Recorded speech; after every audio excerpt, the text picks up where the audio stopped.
I have picked my show for next fall, I informed my wife Jill over dinner last spring. It's titled 26 Pebbles, and it's about Newtown, Connecticut, and how they dealt with the tragedy of Sandy Hook. She looked at me with a sort of puzzled, troubled look on her face, and just said one word. Really? For the longest time, really? Was the response from many people who couldn't understand why a play about the loss of 26 people in a school would be something I would pick. Now, I have chosen some non-traditional plays in the past, but none seemed to be as potentially upsetting or controversial as the title might lead one to believe. Then, people began to read the play, and the attitudes changed.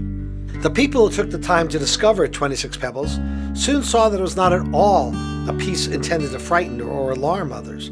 It was actually, as most good dramas are, a story of love and hope.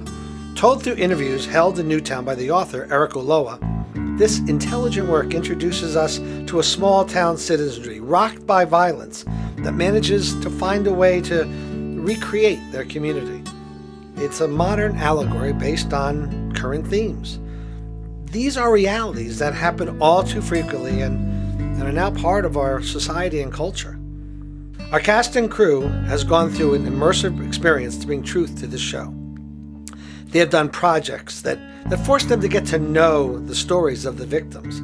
They've had live Skype conversations with students who survived and with a parent who became an activist since the events of 12/14. They met with a grief counselor to try and understand the process. They have, in essence, become the community they needed to become in order to do justice to the truth of this sad chapter in our history. Throughout it all, they have stayed consistent with the message that rings throughout the play, and together they have created what you are about to see. And after all, we are love. We are Newtown.